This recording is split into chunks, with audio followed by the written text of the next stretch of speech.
ఓం శ్రీ గురుభ్యో నమ. ఓం ఆదిత్యాది నవగ్రహ దేవతాభ్యో నమ.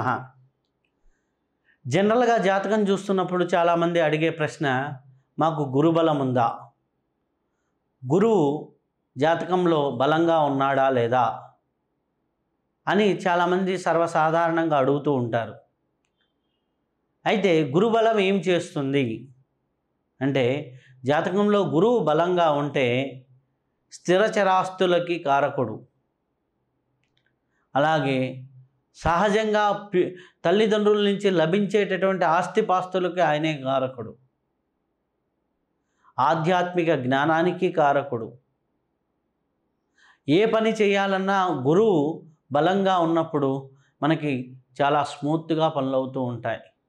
ఫర్ ఎగ్జాంపుల్, మీకు నీటి వాటానికి పడవ వెళ్తూ ఉందనుకోండి, చాలా ప్రశాంతంగా వెళ్ళిపోతూ ఉంటుంది.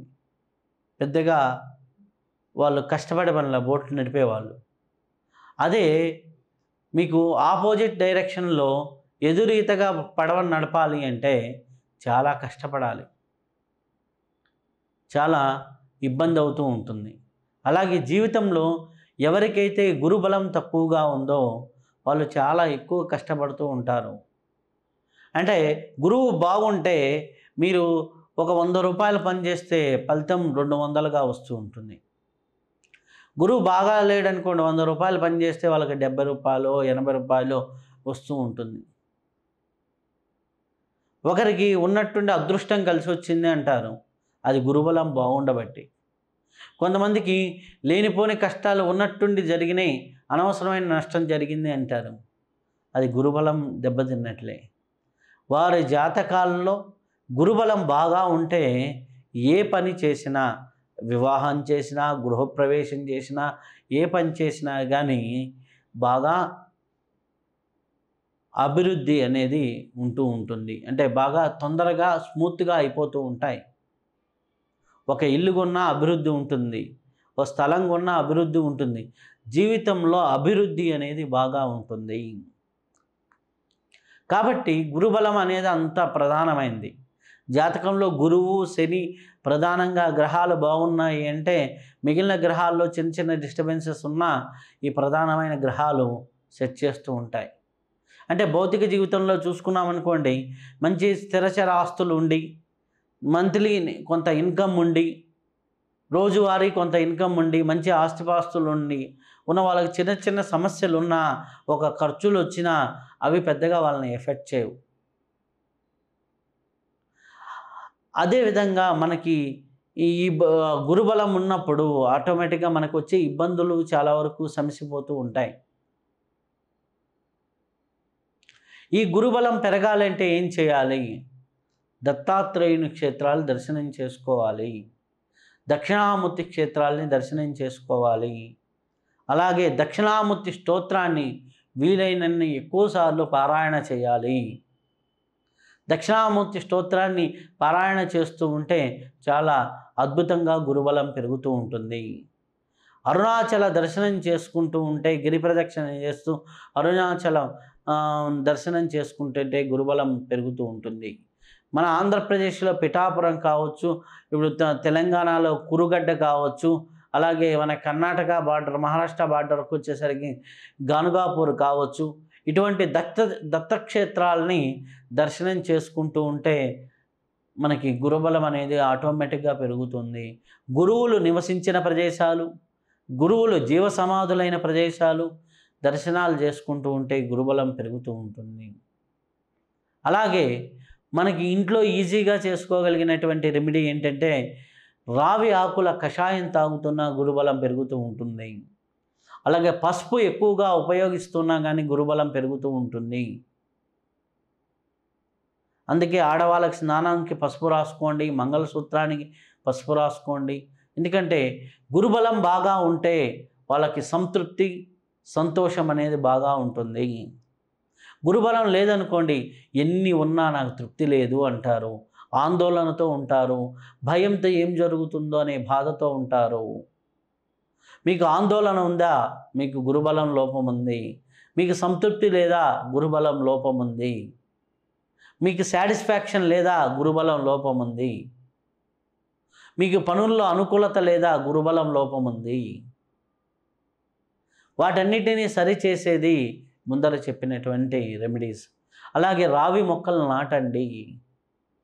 ఎక్కువ రావి మొక్కలు నాటుతూ ఉన్నా కానీ చాలా అద్భుతమైనటువంటి ఫలితాలు కలుగుతూ ఉంటాయి.